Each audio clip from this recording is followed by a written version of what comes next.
Graça e paz da parte de Deus, nosso Pai, meus queridos irmãos. Que sejam multiplicados a todos da Igreja em Nova Odessa e a você também que está nos assistindo pelo canal da Igreja em Nova Odessa. Boa noite a todos. Glórias ao Senhor. Nós estamos ainda finalizando o capítulo 5 do livro de Atos dos Apóstolos, um livro maravilhoso que tem nos levado a um legado dos apóstolos e ao princípio da igreja primitiva, que nos deu todo um legado para nós vivermos uma vida normal cristã. E vamos ler então, vamos abrir nossas Bíblias em Atos capítulo 5. Nós vamos ler então do versículo 27 de Atos 5 até o versículo 42. Vamos lá? Trouxeram-nos, apresentando-nos ao Sinédrio, e o sumo sacerdote interrogou-os, dizendo: expressamente vos ordenamos que não ensinasseis desse nome. Contudo, enchestes Jerusalém de vossa doutrina, e quereis lançar sobre nós o sangue desse homem.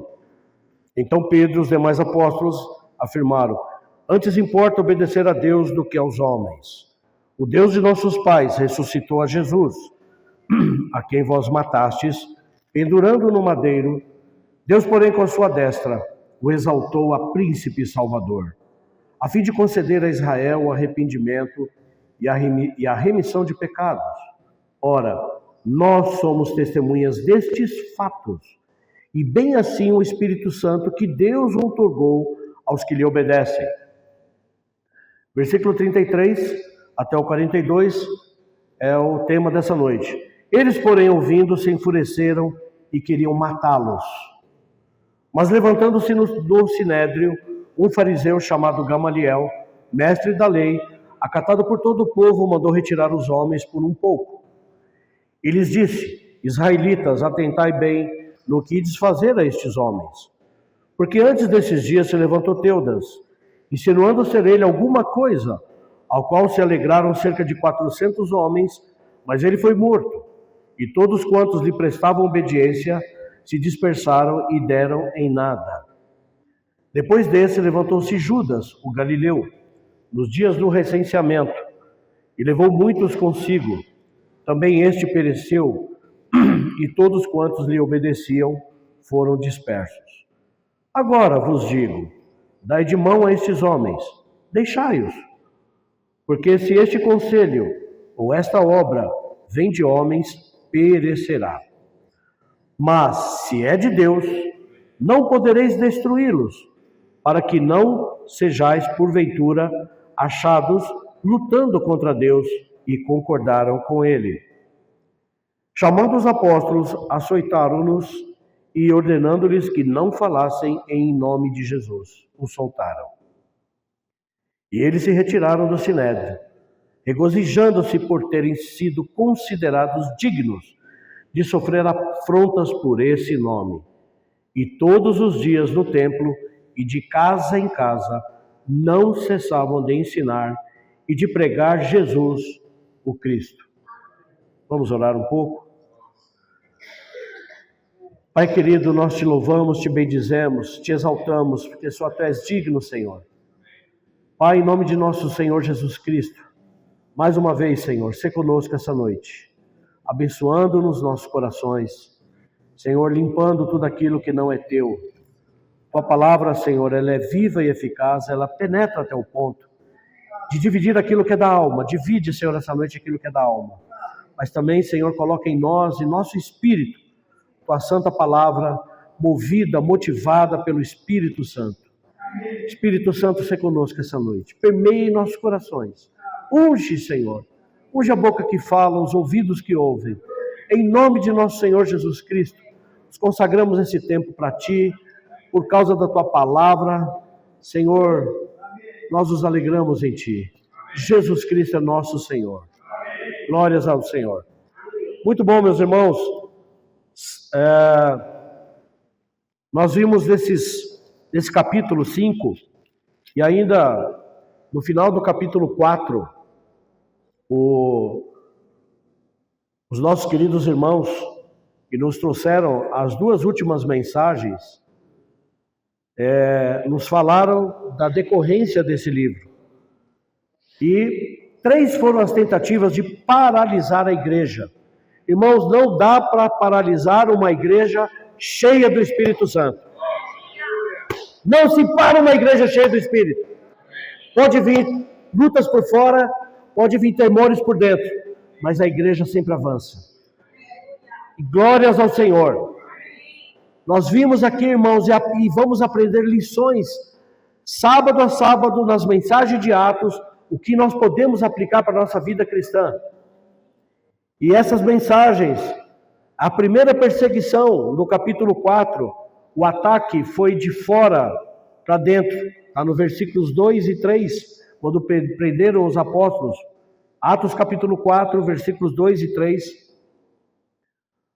E ainda decorrendo aqui, irmãos, no capítulo 4, eles falaram, ali estavam os principais homens daquela época, homens ricos, de alta sociedade, era um tribunal que cuidava de todas as coisas dos judeus.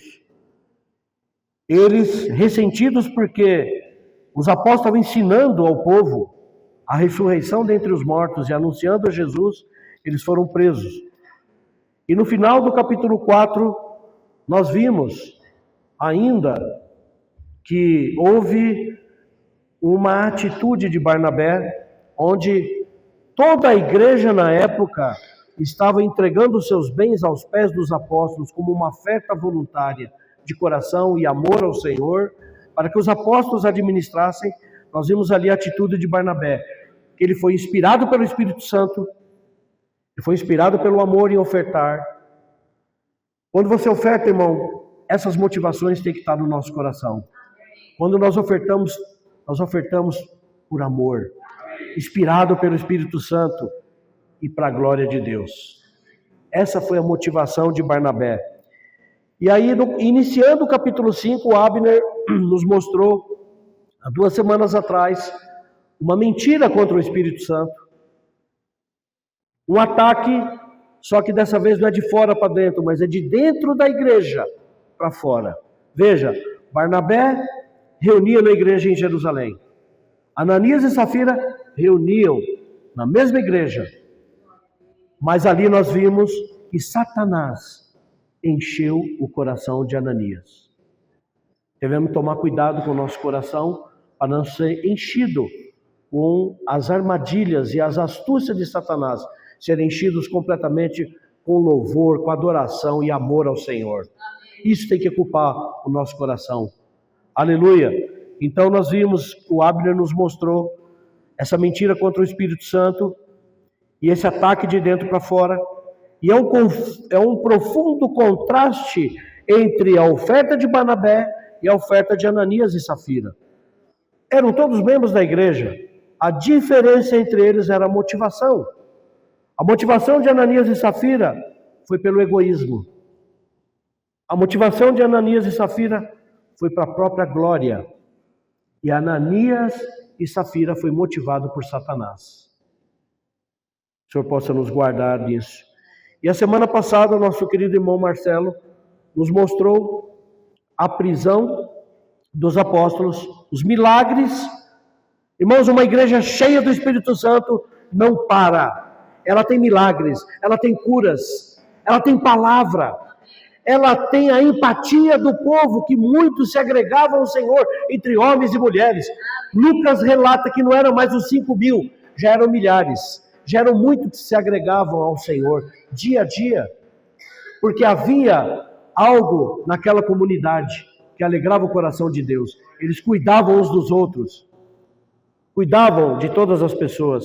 Então, nós vimos ali, irmãos, que no versículo 27 de Atos 5, onde nós lemos, eles trouxeram os apóstolos e apresentaram ao Sinédrio, e o sumo sacerdote o interrogou. Nós sabemos, irmãos, que ali Os apóstolos, eles falaram diante de uma audiência composta dos homens mais ricos da época, mais intelectuais, mais poderosos do país em sua época. O Sinédrio era composto por 70 pessoas e mais um que era o presidente. Ali tinha duas classes: os fariseus, que eram os sacerdotes, que eram dedicados à lei, à Torá, e a seita dos saduceus. Eles tinham uma ambição política, não eram tão religiosos como os fariseus, mas eles eram políticos. E os saduceus, eles não criam em anjos e não criam na ressurreição. E os fariseus, sim, os fariseus criam. Então eram duas classes que se opunham entre si. E o irmão Marcelo falou algo muito interessante. Quando os apóstolos foram presos, quem os libertou da prisão? O anjo. Ah, mas Deus é maravilhoso. Isso é para quebrar qualquer conceito humano. O irmão Marcelo nos falou isso semana passada. Então, irmãos, nós vimos que, dentre todos esses fatos, a prisão dos apóstolos e o coração deles em pregar ousadamente a palavra do Senhor, isso nos mostra que eles tinham um coração adequado. E o irmão Marcelo nos falou semana passada, nós precisamos ter um coração adequado.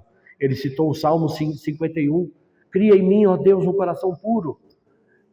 Cria em mim um espírito inabalável. Irmãos, nós precisamos buscar isso diante do Senhor todos os dias. Porque o coração é a porta de entrada do nosso ser. Todas as coisas se passam pelo coração. Aleluia! Então esse sumo sacerdote, ele fez uma acusação composta de 3 coisas contra os apóstolos. Primeiro, a desobediência, eles foram desobedientes. Lá no capítulo 4.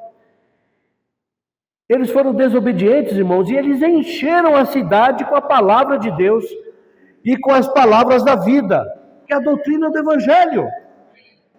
Irmãos, que o Senhor possa encontrar homens, crentes hoje dispostos a encher a cidade com a palavra da vida, com a palavra do Evangelho. Irmãos, nós temos toda essa oportunidade hoje de falar ousadamente a palavra do Senhor. Ainda, ali, Pedro, um pescador da Galileia, ele esteve diante daquele tribunal, diante deles, como um juiz, o acusando eles. Por quê? Meses antes, eles sentenciaram o nosso Senhor à morte. Aquele tribunal, mais o povo, sentenciaram o nosso Senhor à morte. E ainda o penduraram no madeiro. Ó Senhor! Então Pedro, ele dá um breve resumo. E ele fala ainda para eles, no seu breve discurso, e eles falaram para Pedro, ainda quer lançar sobre nós o sangue desse homem? Que é a terceira acusação. Sabe, irmãos, quando Pedro fala para ele que vós o matastes e penduraram o Senhor no madeiro. Aí os sacerdotes falaram, querem lançar sobre nós o sangue desse homem? Mateus 27, 25, tem um relato, os irmãos acharem lá. Coloca para nós, querido irmão Alfredo. Mateus 27, 25, eu vou ler para os irmãos. Quando aconteceu ali o julgamento do Senhor perante Pilatos, vendo Pilatos, versículo 24, que nada conseguia, antes pelo contrário aumentava o tumulto, mandando vir água, lavou as mãos perante o povo, dizendo, estou inocente do sangue desse justo. Fique o caso convosco. Vou voltar um pouquinho antes, aqui no versículo 20 de Mateus 27, os principais sacerdotes e os anciãos persuadiram o povo a que pedisse Barrabás e fizesse morrer Jesus. Aí versículo 25, e o povo todo respondeu, caia sobre nós o seu sangue e sobre nossos filhos. Irmãos, isso foi uma profecia que eles falaram. Caiu o sangue do Senhor sobre nós, sobre nossos filhos. No ano 70, o general Tito invadiu Jerusalém com as suas tropas e destruiu literalmente Jerusalém, e mais de 500 milhão de judeus morreram. Isso foi o cumprimento do que eles pediram. Caiu sangue. Irmãos, fica uma lição: muito cuidado quando nós falarmos algo. Nós devemos tomar muito cuidado com o nosso falar. Palavras perdem-se com o tempo, o que você fala não volta mais. Nós, como cristãos, nós precisamos falar coisas positivas e abençoar. Tomar muito cuidado com o nosso falar, e muitas coisas podem se voltar para nós. Sabe, irmãos, nós precisamos ter esse coração e tomar cuidado com o que falamos. Muitas vezes, inconscientemente, falamos palavras negativas ou falamos até maldição, sem a gente pensar. O que eles falaram? Caia sobre nós o sangue desse homem, e ainda falaram sobre as nossas gerações futuras. O Senhor destruiu Jerusalém no ano 70. Irmãos, e diz o historiador Joséfo que mais de 500 milhão de judeus morreram nesse ano. Então, no versículo 29 a 32, Pedro ele responde que... Então Pedro e os demais apóstolos afirmaram: antes importa obedecer a Deus do que aos homens.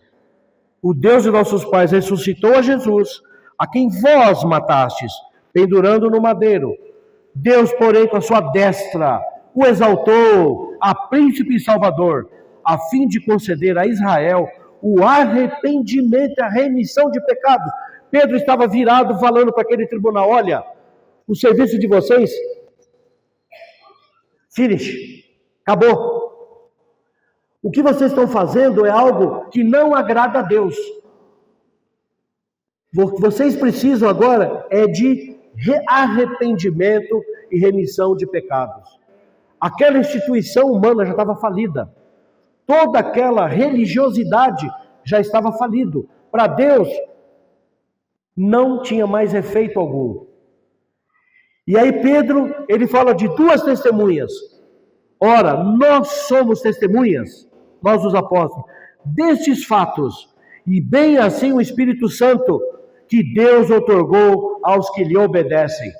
Irmãos, depois de Pedro ter virado para eles como um juiz, falando de remissão de pecados e arrependimento, versículo 33, eles, porém, ouvindo isso, se enfureceram e queriam matá-los. A partir desse ponto, todo o sinédrio decidiu matar os apóstolos. Mais tarde nós vamos ver, não no livro de Atos, mas tem livros históricos que mostram, irmão, como foram a morte dos 12 apóstolos. E aqui, irmãos, enquanto eles ouvindo, se enfurecendo com os apóstolos, nós vamos entrar agora na mensagem de hoje, que é o parecer de Gamaliel. Então Pedro, ele acusa esse mesmo tribunal que meses antes ainda havia sentenciado Jesus à morte. Mas graças a Deus, irmãos, Deus sempre tem os seus planos. Os planos de Deus não são os nossos planos. Então, Deus ele providencia uma intervenção providencial em favor da igreja. Versículos 34. Mas, levantando-se do sinédrio, um fariseu, chamado Gamaliel, mestre da lei, acatado e respeitado por muitos, por todo o povo, mandou retirar os apóstolos por um pouco. É como quem diz assim: olha, vocês vão lá para fora e agora nós vamos ter uma reunião aqui para decidir o futuro de vocês. Eles não estavam presentes quando o tribunal, os judeus ali, os fariseus e os saduceus, com o parecer de Gamaliel. Quem era Gamaliel? Gamaliel, interessante, irmãos, eu fui buscar a história. Gamaliel, ele tinha um avô chamado Hilel. Hilel, primeiro eu vou falar aqui do nome de Gamaliel. Acho que tem algum irmão aqui que vai gostar. Gamaliel significa Deus recompensa. É o significado desse nome. Deus recompensa. Ou minha recompensa é Deus. Gamaliel tem origem hebraica e surge a partir do nome hebraico Gamliel, e significa Deus recompensa, ou minha recompensa é Deus. É o resultado da junção dos elementos gamal, que significa ele recompensa, ou El, que significa Deus. E Gamaliel, em Atos 22, versículo 3, vamos abrir ali. Quem era Gamaliel?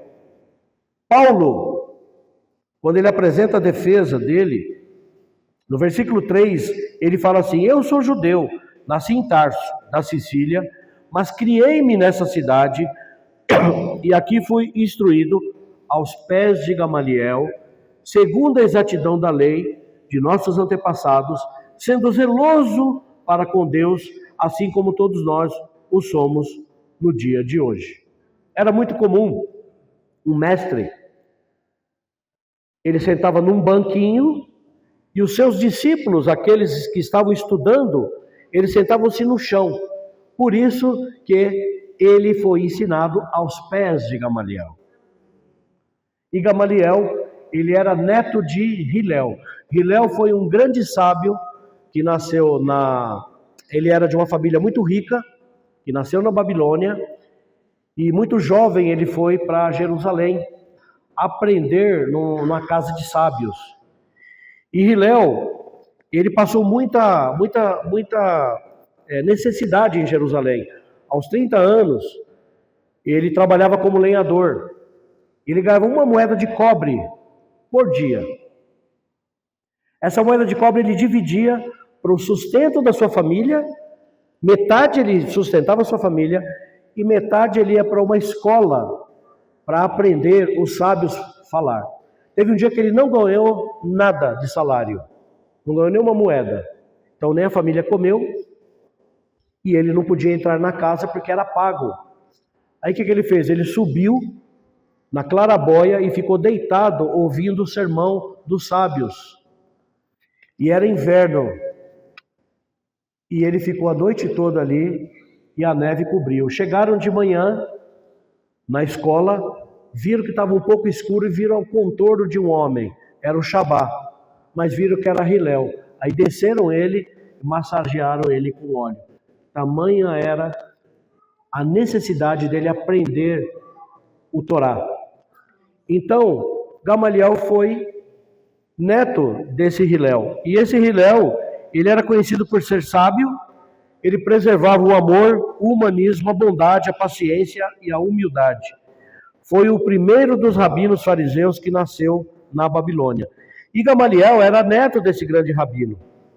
Ele foi um ilustre mestre para Saulo. Ele era um fariseu, como nós vimos aqui, culto, muito respeitado pelo povo, e ele jogou uma água nessa fervura da ira desses que queriam matar os apóstolos. Então esse parecer dele foi baseado no seguinte. Vamos voltar lá para Atos, capítulo 5, versículo 35. Ele pediu para sair e ele começa a relatar para o tribunal dizendo o seguinte: israelitas, atentai bem no ir desfazer a estes homens, versículo 35. Porque antes desses dias se levantou Teudas, insinuando ser ele alguma coisa, no qual se agregaram cerca de 400 homens, mas ele foi morto, e todos quantos lhes prestavam obediência se dispersaram e deram em nada. O que Gamaliel fez aqui, irmãos? Houve muitos movimentos na época em Jerusalém, e muitas pessoas daquela época confundiam o povo falando que era o Messias. Esse tal de Teudas, né, muitos hoje se declaram apóstolos, né, se declaram profetas, e esse Teudas, ele se declarou um Messias. E ele disse o seguinte: olha, vocês vão vender as suas propriedades, vão trazer o dinheiro para mim, e eu vou levá-los a atravessar o Jordão a seco. Ou seja, ele vai abrir o Rio Jordão a seco. E aí, todo mundo foi atrás dele, desse Teudas. Só que o que aconteceu? Nada. O governador da época, romano, um nome até estranho que eu vou falar aqui, chamado Cúspio Fado, mandou a cavalaria, matou esse Teudas, cortou a cabeça, matou todos os seus, muitos fugiram, ou seja, não deu em nada. E aí, também ele fala de um tal de Judas. Depois desse, se levantou Judas, o Galileu, no ano 6, depois de Cristo. Esse Judas Galileu, ele também liderou um movimento que não queria que os impostos fossem pagos. Somente Deus era o rei de Israel e só devia pagar imposto para ele. Os romanos ficaram malucos. E ele, nos dias do recenseamento, levou muitos consigo. Também este pereceu e todos quantos lhe obedeciam foram dispersos. Ou seja, Gamaliel deu um parecer, mas do lado negativo ele colocou Jesus no mesmo patamar que esses dois homens. E agora vos digo, dai mão a estes homens, deixai-os, porque se este conselho ou esta obra vem de homens, perecerá. Mas se é de Deus, não podereis destruí-los, para que não sejais, porventura, achados lutando contra Deus. E concordaram com ele. Havia uma definição entre os fariseus, principalmente por Gamaliel. Gamaliel, ele era...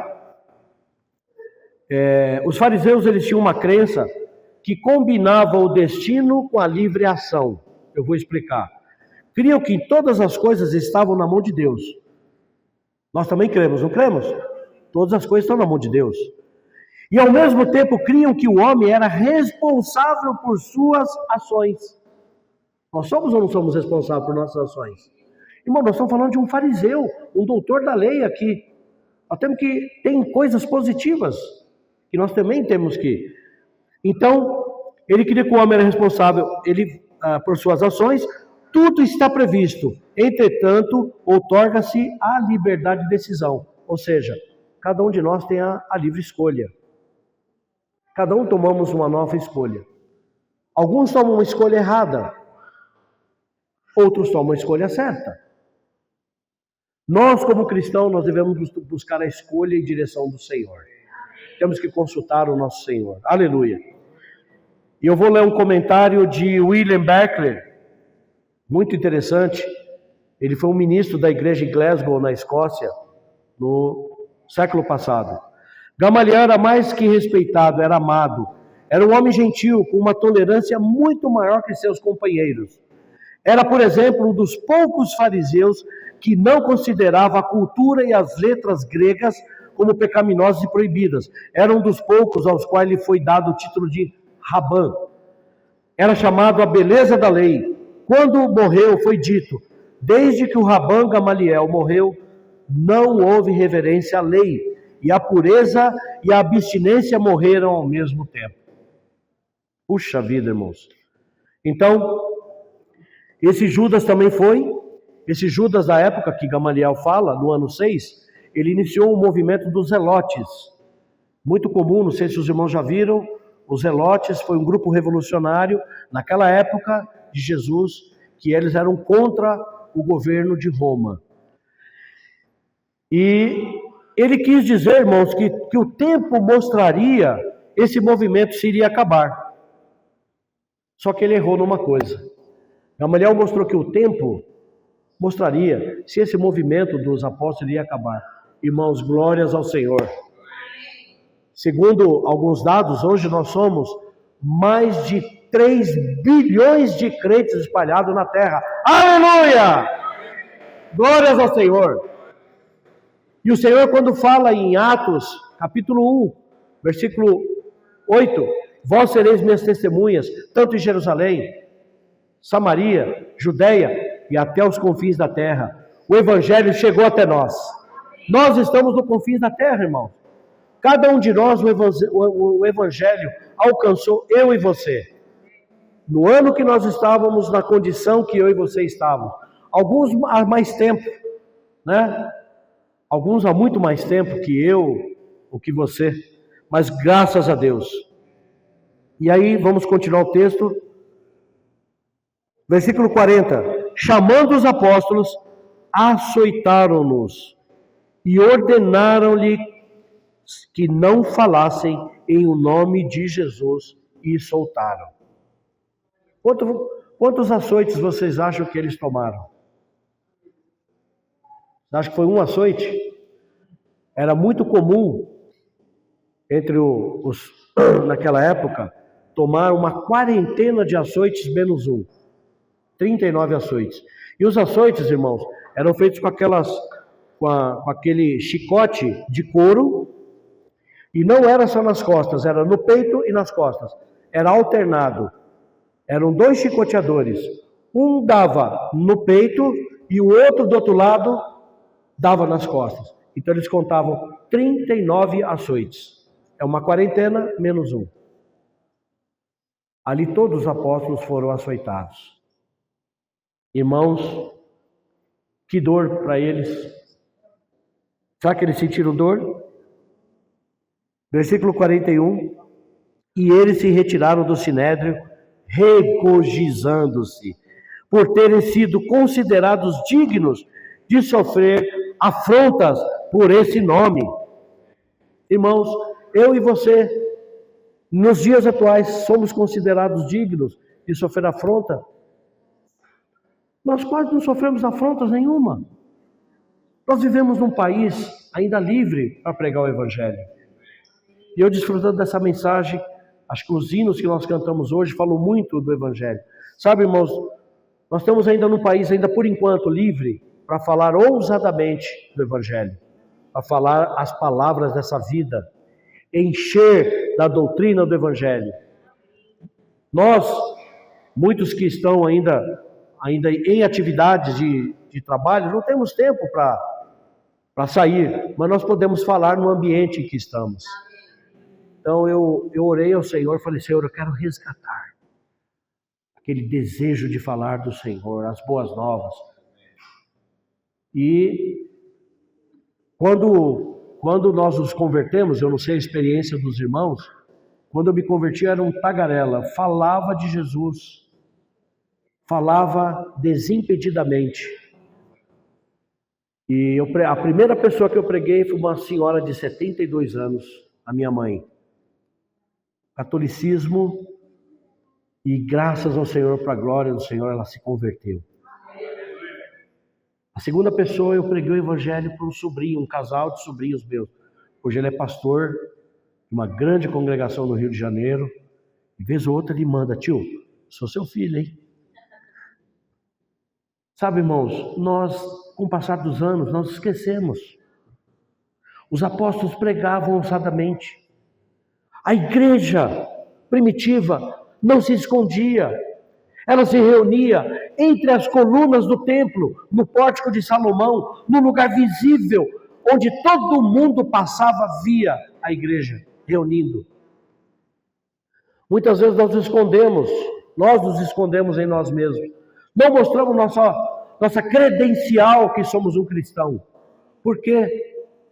Irmãos, essa igreja cheia do Espírito Santo, ela não se moldava ao mundo. Hoje nós vemos muitas igrejas cristãs trazendo o mundo para dentro da igreja. Puxa, irmãos, quantas igrejas nós passamos hoje? Tudo preto, parede preta. Por que isso?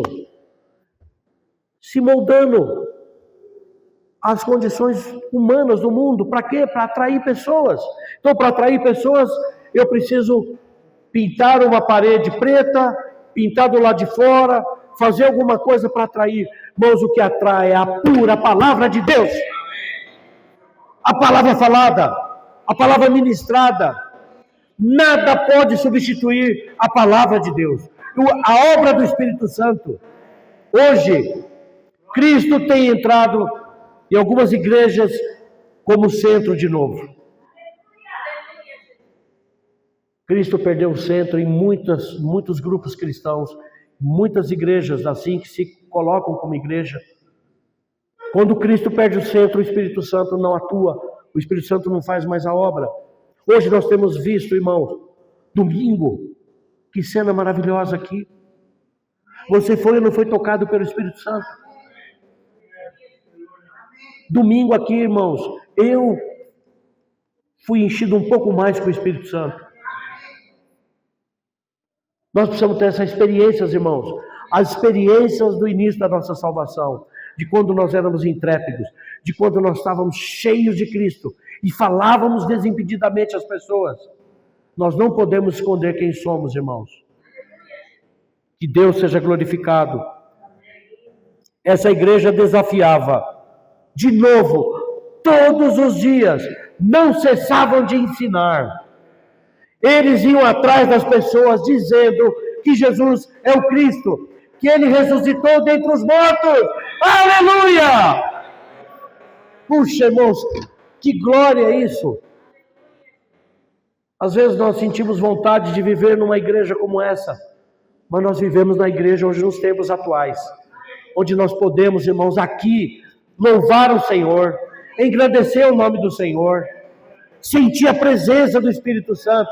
Por isso, amados irmãos, quando virem para uma reunião da igreja, irmãos, consagre esse tempo para o Senhor. Desligue o seu celular. Destrave o seu celular, coloque em modo avião. Que nada, irmãos, nada, absolutamente nada possa nos distrair. Porque se viemos, irmãos, juntos como assembleia, para louvar, para engrandecer, para ouvir a palavra, nós precisamos consagrar esse tempo para o Senhor. Se alguma coisa, algum evento, alguma mensagem te roubar esse tempo, está te roubando o tempo do Senhor. Oh, aleluia! Louvado seja o Senhor. Vivemos num país ainda livre para falar do Evangelho. Isso um dia ainda pode acabar. Cada um de nós, irmãos, possa encher a palavra do Evangelho. Jesus Cristo é nosso Senhor. Estou entregando aqui a reunião para os irmãos. Glórias a Deus. Aleluia.